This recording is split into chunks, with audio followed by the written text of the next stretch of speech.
जैसे मेरा जो ये इंटरव्यू है ना, मैं इतना हँसी हूँ, मतलब मेरा सबसे सबसे फनीएस्ट इंटरव्यू है। मतलब मुझे पता है मेरा यहाँ होने वाला है नहीं selection. I really know that, but ठीक है, दे दिया, मैंने इंटरव्यू दे दिया। हेलो दोस्तों, welcome back to our YouTube channel education weaver. Myself Neeru Gupta. Today I will discuss about my interview experience at ICGV New Delhi. So guys, अगर आप लोग interested हैं यहाँ से PhD करने के लिए, इसके फॉर्म रिलीज़ हो चुके हैं, आप लोग फॉर्म फिल कर सकते हैं। लिंक मैं आपको डिस्क्रिप्शन बॉक्स में दे दूँगी। सो अपना इंटरव्यू एक्सपीरियंस स्टार्ट करने से पहले मैं आपको इसका कुछ बैकग्राउंड बताना चाहती हूँ। ICGV का फुल फॉर्म है international centre for genetic engineering and biotechnology. ये जो इंस्टीट्यूट है ये JNU से एफिलेटेड है, और आपको यहाँ पे अगर आप PhD करते हैं तो आपको डिग्री JNU से मिलेगी। इनफैक्ट ये जब मेरे टाइम पे मैंने इंटरव्यू दिया था, उस टाइम पे मैंने रिटन एग्ज़ाम नहीं दिया था, बट इस बार ICGV रिटन एग्ज़ाम कंडक्ट कराएगा। सो आपको इंटरव्यू देने से पहले आपको रिटन एग्ज़ाम की भी प्रिपरेशन करनी होगी। मैंने उस समय नहीं दिया था, इसलिए मैं आपको क्वेश्चन नहीं बता पाऊँगी, बट समहाउ मे बी इसमें अगर क्वेश्चन आते हैं तो CSR बेस्ड ही आएंगे। और मैं एज अ रिसर्च फेलो हूँ ICGV न्यू दिल्ली में। और अब मैं ये इंटरव्यू का एक्सपीरियंस स्टार्ट करती हूँ। गाइस, अगर आप फॉर्म फिल करते हैं तो आपको यहाँ पे 3 डिपार्टमेंट है, मॉलिक्यूलर मेडिसिन, इंटीग्रेटेड बायोलॉजी और प्लांट बायोलॉजी। सो आपको चॉइस मिलती है, इन 3 में से आपको 2 ऑप्ट करने हैं, तो वो आपके इंटरेस्ट पे है कि आपको कौन सा ऑप्ट करना है। मैंने उस टाइम पे मॉलिक्यूलर मेडिसिन और इंटीग्रेटेड बायोलॉजी ऑप्ट किया था। फिर उसके बाद आपको इंटरव्यू के लिए कॉल लेटर आता है। ये जो मेरा इंटरव्यू था वो ऑफलाइन था, और दोनों ही डिपार्टमेंट में अलग अलग इंटरव्यू था। तो सो गाइस, इस वीडियो में मैं 5 इंपॉर्टेंट टॉपिक के बारे में बात नहीं करूँगी, क्योंकि ऑलरेडी मैं उसको डिस्कस कर चुकी हूँ, और आप उन वीडियो को देख सकते हैं कि वो 5 इंपॉर्टेंट टॉपिक क्या हैं। लिंक मैंने डिस्क्रिप्शन बॉक्स में दे रखा है। सो अब हम स्टार्ट करते हैं। जब मेरा इंटरव्यू मॉलिक्यूलर मेडिसिन में हुआ था, सो मैं ये नहीं बोलूँगी कि बहुत ज़्यादा हार्ड इंटरव्यू था। मेरा ख्याल से जितने भी मैंने इंटरव्यू दिए हैं, मेरा ICGV का इंटरव्यू सबसे ज़्यादा इजी और सबसे ज़्यादा मज़ेदार था।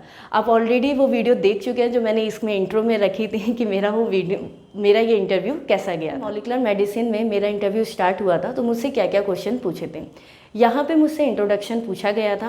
मुझसे ये भी पूछा था कि आपका कोई MSc में डेजर्टेशन या कोई भी रिसर्च या कोई भी प्रोजेक्ट में काम किया है, बट यस, मैंने सीधे नो बोल दिया था कि मेरा कोई डेजर्टेशन नहीं है।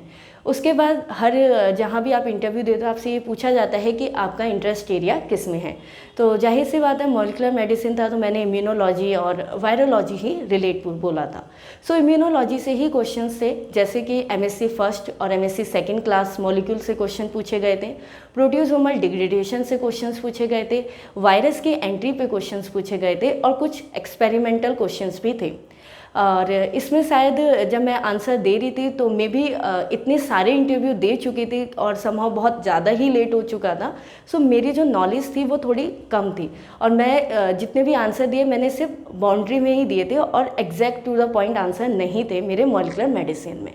सो उस टाइम पे जब मैं इंटरव्यू भी दे रही थी, उस समय मेरे से पैनल में बैठे फैकल्टी मेंबर ने मुझसे बोला था कि आप सिर्फ बाउंड्री में आंसर दे रहे हो, आप इन डेप्थ नहीं जा रहे हो। सो अगर आपका मॉलिक्यूलर मेडिसिन में इंटरेस्ट है तो आपको बहुत अच्छे से इसके लिए प्रिपरेशन करनी पड़ेगी। आपको बेसिक अच्छे से कंसेप्ट क्लियर करने होंगे, और टेक्निक्स के बारे में भी देखना पड़ेगा। सो गाइस, अब मैं उस इंटरव्यू का एक्सपीरियंस शेयर करूँगी जहाँ मैं अभी एज अ रिसर्च फेलो हूँ, इंटीग्रेटेड बायोलॉजी। सो मे भी हो सकता है मेरी तरह आपको भी इंटीग्रेटेड का नहीं पता होगा कि इंटीग्रेटेड बायोलॉजी में क्या क्या रिसर्च है और क्या रिसर्च हो सकती है, क्योंकि जब मैंने फॉर्म फिल किया था तो ऑप्शन ये था कि हमें एक और डिपार्टमेंट में फिल करना है। सो मैं प्लांट बैकग्राउंड से नहीं थी, इसलिए मैंने इंटीग्रेटेड बायोलॉजी ऑप्ट किया था। सो अगर आप इसका इंटरव्यू देना चाहते हैं तो आप इसका बैकग्राउंड भी समझ लीजिएगा। एनीवे, जब ये इंटीग्रेटेड बायोलॉजी का इंटरव्यू था, ये मेरा नेक्स्ट डे इंटरव्यू था, और ये इंटरव्यू मेरा फनीस्ट इंटरव्यू इसलिए भी था क्योंकि जब मैं इंटरेक्ट कर रही थी एज अ फैकल्टी मेंबर से, तो मैं भी हंस रही थी, वो भी हंस रहे थे, तो एज अ मुझे लगा कि मेरा शायद यहाँ पे होगा ही नहीं। बट समहाउ जब यहाँ पे भी वही सेम सिचुएशन थी, आपसे इंट्रोडक्शन पूछा जाएगा और आपसे डेजर्टेशंस और रिसर्च प्रोजेक्ट अगर आपने कुछ किया है उसके बारे में पूछा गया था।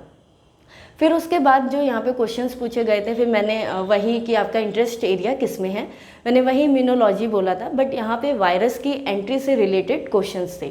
और वो जो क्वेश्चंस पे क्वेश्चंस थे तो वो लूप की तरह ही थे, बट समहाउ वो आपका ये भी देखना चाहते हैं कि आप कितना हद तक सोच सकते हो और कितना नहीं। फिर मुझसे बैक्टीरिया की लाइसिस से भी रिलेटेड क्वेश्चंस पूछे गए थे। और जब मैं इसमें स्टार्टिंग में भी इंटरव्यू दिया तो एक क्वेश्चन ये भी आया था कि आपने किस फैकल्टी के आपके अंदर जाना है या आप किसके अंदर इंटरेस्टेड हैं। सो गाइस, अगर मैं सीरियसली बोलूँ, मैंने इंटीग्रेटेड के बारे में मुझे कुछ नहीं पता था और मुझे ये भी नहीं था कि मुझे किसके अंडर वर्क करना है। सो मैंने वहाँ पे कुछ भी नहीं बोला था, मैंने सीधे नो कहा था कि मुझे एक्चुअली मैंने ब्रॉड सेंस में बोल दिया था कि मैं जस्ट इंटरव्यू, और मैंने किसी के बारे में एज अ प्रोफाइल इतना नहीं देखा है। बट अगर आप जाना चाहते हैं इंटीग्रेटेड में तो आप प्रोफाइल देखिए, आप देखिए कि किस प्रोफेसर के अंदर क्या वर्क हो रहा है और वो किस तरह से काम चल रहा है, तो वो चीज़ आप देख सकते हैं। एंड अनदर ये था कि जब मैंने ये दोनों ही इंटरव्यू दिए थे, स्पेशली जब इंटीग्रेटेड में, मेरे अंदर खुद से मुझे फील है कि एक कॉन्फिडेंस था, जो कि मैं हर वीडियो में आपको बोल चुकी हूँ। अगर आप कोई इंटरव्यू देते हैं तो आपके अंदर कॉन्फिडेंस होना चाहिए। सो गाइस, मैं एक क्वेश्चन और मिस कर रही हूँ। एक क्वेश्चन क्रिस्पर रिलेटेड भी पूछा गया था इंटीग्रेटेड में। सो आप क्रिस्पर से भी रिलेटेड स्टडी कीजिए, क्योंकि उस पर भी क्वेश्चन पूछे गए थे। और अब ऐसे मैं समराइज़ करती हूँ कि अगर आप यहाँ पे इंटरव्यू देना चाहते हैं तो आपको क्या करना चाहिए, और रिटन एग्ज़ाम देना चाह रहे हैं तो क्या होना चाहिए। सो रिटन एग्ज़ाम के लिए आपने जो CSIR का एग्ज़ाम दिया है या जो भी आपने कोई भी क्वालिफाइड एग्ज़ाम दिया, आप उसकी प्रिपरेशन कीजिए, उससे ही रिलेटेड क्वेश्चंस आएंगे। एंड सेकंड पॉइंट ये है कि अगर आप इंटरव्यू की तैयारी कर रहे हैं तो सबसे पहले आप बैकग्राउंड चेक कीजिए कि किसके अंडर आपको वर्क करना है, किस चीज़ में आपको वर्क करना है, आपको रिसर्च कैसे करनी है, तो वो अपना माइंड सेटअप कीजिए। एंड थर्ड पॉइंट ये है कि आप कोई भी जब आंसर दे रहे हैं इंटरव्यू के सामने तो लूप की तरह आंसर मत दीजिए। एज अ स्ट्रेट फॉरवर्ड, नहीं आता है तो बोलिए कि आपको नहीं आता है। एंड उसके बाद कोई भी क्वेश्चंस है जो आपने बोला कि मुझे नहीं आ रहा है, तो आप उसको फर्दर ये बोल दीजिए कि मैं इसको बाद में देखूंगी या देखूंगा करके। And last important things, yes, आपके अंदर कॉन्फिडेंस होना चाहिए, और कॉन्फिडेंस होगा तो ही डेफिनेटली आपका इंटरव्यू में सिलेक्शन हो सकता है। सो गाइज़, अगर आपको ये वीडियो अच्छी लगी है तो इस वीडियो को लाइक कीजिए, कमेंट कीजिए एंड ज़्यादा से ज़्यादा लोगों को शेयर कीजिए। और अब हम नेक्स्ट वीडियो में मिलते हैं, अभी के लिए बाय।